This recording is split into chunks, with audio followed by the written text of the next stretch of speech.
நடிகர் எம்.ஆர். ராதாவின் மனைவியும் நடிகை ராதிகாவின் தாயாருமான கீதாவின் உடலுக்கு திரையுலக பிரமுகர்கள் அஞ்சலி செலுத்தி வருகின்றனர். கூடுதல் தகவல்களை செய்தியாளர் லிபிகாவிடம் கேட்கலாம். லிபிகா, இதுவரைக்கும் திரைப்பிரபலங்கள் மற்றும் அரசியல் தலைவர்கள் பலரும் அஞ்சலி செலுத்தி இருக்கிறார்கள். தற்போது யாரெல்லாம் வந்திருக்கிறார்கள்? அவருடைய உடல் எப்போது அடக்கம் செய்யப்பட இருக்கிறது? காயத்ரி, மறைந்த நடிகர் எம்.ஆர். ராதாவின் மனைவியும் மூத்த நடிகை ராதிகாவினுடைய தாயுமான கீதா ராதா வயது மூப்பு காரணமாக நேற்று உயிரிழந்தார். இந்த நிலையில் அவருடைய பூத உடலானது இன்று மாலை பெசன்ட் நகரில் இருக்கக்கூடிய மின் மயானத்தில் உடல் தகனம் செய்யப்பட இருக்கின்றது.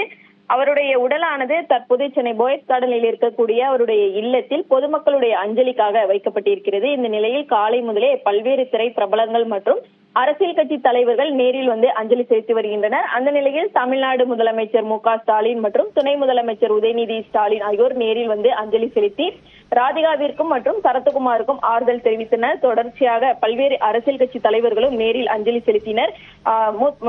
முதலமைச்சரினுடைய சகோதரி செல்வி, அதே போன்று திராவிட கழக தலைவர் கி. வீரமணி, தமிழ் மாநில காங்கிரஸ் கட்சியினுடைய தலைவர் ஜி.கே. வாசன், பாஜகவினுடைய சட்டமன்ற உறுப்பினர் வானதி சீனிவாசன், தமிழ்நாடு பாடநூல் கழக தலைவர் திண்டுக்கல் ஐ. லியோனி, பாஜகவினுடைய முன்னாள் மாநில தலைவராக இருக்கக்கூடிய தமிழிசை சவுந்தரராஜன், அதே போன்று நாம் தமிழர் கட்சியினுடைய ஒருங்கிணைப்பாளர் சீமான், மேலும் ஜி.கே. வாசன் உள்ளிட்ட பல்வேறு அரசியல் கட்சி தலைவர்கள் நேரில் அஞ்சலி செலுத்தினர். அதிமுக சசிகலாவும் நேரில் அஞ்சலி செலுத்தினார்.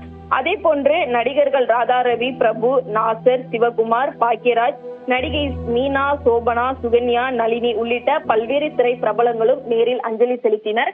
அவருடைய மறைவு என்பது பல்வேறு தரப்பிலிருந்தும் தற்போது சமூக வலைதளங்கள்ல அவங்களுடைய இரங்கலை தெரிவித்து வரக்கூடிய நிலையில் இன்று மாலை 4:30 மணிக்கு சென்னை பெசன்ட் நகரில் இருக்கக்கூடிய மின் மயானத்தில் அவருடைய உடல் என்பது தகனம் செய்யப்பட இருக்கின்றது. காயத்ரி, நன்றி லிபிகா, அது குறித்த விவரங்களுக்காக.